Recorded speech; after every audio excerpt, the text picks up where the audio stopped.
एक गार्डनर के हिसाब से हमें कोशिश करना चाहिए रेयर से रेयर वैरायटी के प्लांट्स अपने गार्डन में हम लोग रख सकें, उसका देखभाल कर सकें। क्योंकि गार्डनिंग करते हुए हमारी एक रिस्पॉन्सिबिलिटी भी होती है कि जो लगभग ख़त्म होने वाले हैं कुछ प्लांट्स ऐसे जो अभी और दिखने ही नहीं मिलते हैं कहीं से भी। तो वो सारे प्लांट्स हम लोग इकट्ठा करें, अपने गार्डन में जगह दें ताकि वो सबको हम लोग सेव कर सकें। वैसा ही एक प्लांट है जो मेरे पास है, मैंने बहुत ही मुश्किल से इसको कलेक्ट किया और मैंने आज कुछ और बड़े गार्डनर के यूट्यूब पेज पे भी मैंने देखा कि उनके पास भी है, लेकिन बहुत ही कम गार्डनर के पास मैंने देखा जब मैंने सर्च किया इस प्लांट को। तो मैं यही चाहूँगी कि मेरे वीडियो से या फिर जो बाकी गार्डनर के पास ये वाटर जैस्मिन के प्लांट्स हैं, तो जिस तरीके से हम लोग इसे कलेक्ट किए वैसे ही आप सभी इसको रखने की कोशिश कीजिए और यकीन मानिए ये ब्यूटीफुल सा एक प्लांट है और इतनी भर-भर के इसमें ब्लूमिंग हो और सबसे अच्छी बात है इसकी टेक केयर करना बहुत ही आसान। तो चलिए आज इसी के बारे में हम लोग बात करते हैं। तो पहले तो शुरू करते हैं कि इसकी कौन से नाम से आप नर्सरी में जाके इसका सर्च करेंगे। तो ये वाटर जैस्मिन है। आप स्क्रीनशॉट भी लेके रख सकते हैं। अगर कोई नर्सरी भैया को नहीं पता है इसके बारे में तो आप उसको पिक्चर्स दिखा सकते हैं। तो कहीं न कहीं से आपको कलेक्ट कर ही देंगे वो। तो चलिए अभी बात कर लेते हैं कि ये प्लांट अगर आपको मिल जाते हैं तो कौन से टाइम में इसको लगाना चाहिए।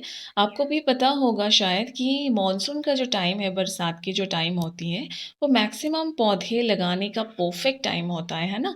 लेकिन ये क्योंकि जैस्मिन वैरायटी है तो इसे हम लोग फ़रवरी के एंड में भी लगा सकते हैं, कोई दिक्कत नहीं है। फ़रवरी के एंड में अगर आप इसको लगा देंगे तो मार्च तक इसको सेटल होने में थोड़ा-सा टाइम तो देना पड़ेगा।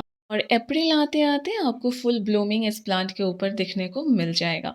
करीब-करीब 3 से 4 महीने इसमें आराम से ब्लूमिंग होती रहती है और इसकी एक ख़ास बात ये है कि पूरे पौधे में आप देख सकते हैं, पूरे पौधे में जिस तरीके से एक ही साथ में आप देख रहे हैं कि फ्लावर भी खिले हुए हैं, कुछ बड़े वाले बड्स भी हैं और कोई छोटे-छोटे बड्स भी हैं जो अभी-अभी आने लगे हैं।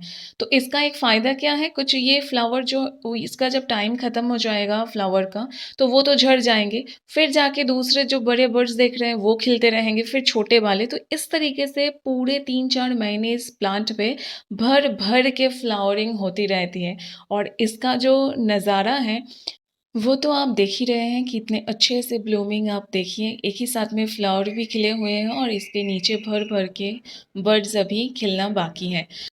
तो अभी बात कर लेते हैं किस तरीके से सॉइल रेडी करना है इस प्लांट के लिए। बहुत ही ईज़ी है, पहले ही कहा कि जैस्मिन वैरायटी के हैं, जिस तरीके से हम लोग जूही, चमेली और जैस्मिन दूसरे मोगरे के प्लांट के लिए जिस तरीके से हम लोग सॉइल रेडी करते हैं, वैसा ही रखिए, कुछ ज़्यादा तामझाम की ज़रूरत नहीं है।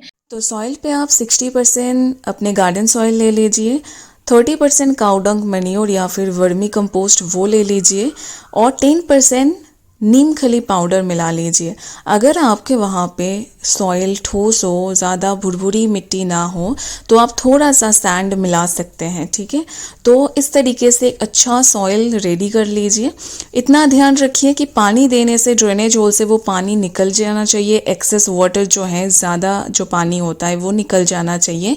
पौधे के जड़ों पे ज़्यादा टाइम तक वो रुकना नहीं चाहिए।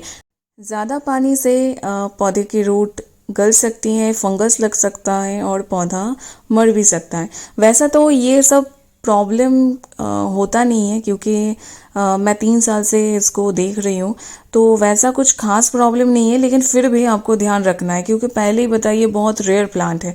आपको अगर एक आधा कहीं से मिल भी जाए तो उसको आपको थोड़ा सा टेक केयर करके तो रखना ही पड़ेगा। तो आप ध्यान दीजिएगा सॉइल के ऊपर और पानी के ऊपर। अब आ जाते हैं कि पॉट सिलेक्शन की, कौन से पॉट में आपको लगाना है। वैसे तो प्लास्टिक पॉट, टेराकोटा, कोई भी पॉट पे आप लगा सकते हैं, इसको उतना दिक्कत तो कुछ होता नहीं है। लेकिन वही एक चीज़ पे आपको ध्यान देना है कि ड्रेनेज होल बराबर से होना चाहिए। ये तो हर प्लांट का ही एक सिंपल सा रिक्वायरमेंट है कि ड्रेनेज होल बहुत ही बढ़िया से होना चाहिए। जितना भी आप पानी डालें, क्योंकि ये गर्मी का प्लांट है तो आप 2 टाइम पानी आराम से डाल सकते हैं, लेकिन जितना भी एक्सेस वाटर होगा वो ड्रेनेज होल से नीचे बाहर आ जाना चाहिए, ठीक। फ्रेंड्स, एक चीज़ का आपको और भी ध्यान रखना है कि पौधे का साइज़ के हिसाब से हमें पॉट सिलेक्शन करनी है। तो ये पौधा आपको ज़्यादा छोटा तो मुझे नहीं लगता है कि मिलेगा, अगर मिलता है तो ठीक है, आप 8 इंच पॉट में आप लगा सकते हैं। और अगर इससे थोड़ा सा बड़ा साइज़ का पौधा आपको मिले तो डायरेक्टली 10 से 12 इंच के पॉट में भी आप लगा सकते हैं। मेरे पास वाटर जास्मिन के 2 प्लांट्स हैं और दोनों को ही मैंने प्लास्टिक के पॉट में ग्रो कर रखा है। एक बकेट है और एक गमला जो आप देख रहे हैं, ये बहुत सस्ता मिलता है, तो इस वजह से मेरे मैक्सिमम प्लांट्स जो हैं ये बकेट में, ये प्लास्टिक के बकेट या फिर प्लास्टिक के गमले में ही होते हैं। 3 साल से मेरे पास प्लास्टिक के पॉट में ही है और इसे कोई प्रॉब्लम नहीं होता है। बहुत लोगों की इंक्वायरी होती है कि प्लास्टिक के पॉट में प्लांट्स उतने अच्छे नहीं होते हैं, लेकिन आप देख सकते हैं मेरे पास जो 2 प्लांट्स हैं आपके सामने, दोनों के दोनों ही बहुत हेल्दी है, बुशी है, बहुत अच्छे से ब्लूमिंग किया हुआ है और दोनों प्लांट ही मेरे प्लास्टिक के पॉट में ही ग्रो कर रहे हैं, इसे कोई दिक्कत नहीं है। अभी फर्टिलाइज़र के बारे में बात कर लेते हैं। विंटर सीजन में इसे कोई भी फर्टिलाइज़र देने की ज़रूरत नहीं है, क्योंकि आपको पता ही है कि जैस्मिन वैरायटी के प्लांट्स जो हैं वो विंटर में ज़्यादा ग्रोथ होते नहीं हैं, तो उस टाइम इसको टेक केयर करने की ज़रूरत भी नहीं है, आप सिर्फ पानी दे के छोड़ दीजिए। जैसे ही समर सीज़न आए, फरवरी आ जाए, उस टाइम पर आपको थोड़ा सा इसको प्रूनिंग करना है। अगर आपके पास पहले से हैं तो रिपोर्टिंग वगैरह ये सब कुछ आपको कर देना है। और आपको इस टाइम पे सेम काउडंग मैन्योर या फिर वर्मी कंपोस्ट ये सब देना है। एक ही बार सॉइल के साथ आप मिक्स कर दीजिए, फिर हर महीने आप इसको लिक्विड फर्टिलाइज़र दीजिए। या तो काउडंग आप भिगो के रखिए या फिर जो सब्जी के छिलके वगैरह होता है वो सब आप पानी में डिज़ोल्व करके रखिए, वो सब लिक्विड फर्टिलाइज़र के हिसाब से यूज़ कीजिए। इस प्लांट के लिए परफेक्ट है, इससे ज़्यादा फर्टिलाइज़र की कोई ज़रूरत नहीं है। बीच बीच में आप प्रूनिंग करना बिल्कुल भी मत भूलिए। ध्यान रखिए जितना प्रूनिंग करेंगे पौधा उतना ही बुशी होगा, उतना ही अच्छा होगा। और साल भर में एक बार रिपोर्टिंग कीजिए। अगर 1 साल में पॉसिबल नहीं होता है तो 2 साल में एक बार इसको रिपोर्टिंग ज़रूर कीजिए। तो फ्रेंड्स, आप फुल सनलाइट में रखिए इस प्लांट को, लेकिन 40-45 डिग्री के आसपास जब पहुंच जाती है टेम्परेचर, उस टाइम दोपहर के धूप से बस बचा लीजिए, नहीं तो पौधा बहुत ज़्यादा ड्राई हो सकता है और पत्ते भी जल सकते हैं उस टाइम, जैसे नॉर्मली प्रॉब्लम होते हैं बाकी प्लांट के साथ। हम लोग जैसे शेड एरिया में रख देते या फिर अगर कोई ग्रीन नेट लगा सकते हैं तो वो आप लगवा लीजिएगा। जैसे गर्मी में बाकी प्लांट की केयर करते हैं वैसा ही इसको भी केयर करना है, इससे ज़्यादा बढ़ के कुछ नहीं करना है इस प्लांट के लिए। तो फ्रेंड्स, आई होप कि मैंने काफ़ी कुछ आपको बताया वाटर जैस्मिन के बारे में। अगर कोई इन्फॉर्मेशन मुझसे छूटती है तो प्लीज़ मुझे वो बताइएगा, मैं दोबारा वीडियो बनाऊंगी, मुझे कोई प्रॉब्लम नहीं है। और इसमें अगर आपको लगे कि हाँ थोड़ा बहुत हेल्प हुआ है तो प्लीज़ मुझे बताना बिल्कुल भी मत भूलिए। मेरे चैनल को लाइक, शेयर और सब्सक्राइब करना भी मत भूलिएगा।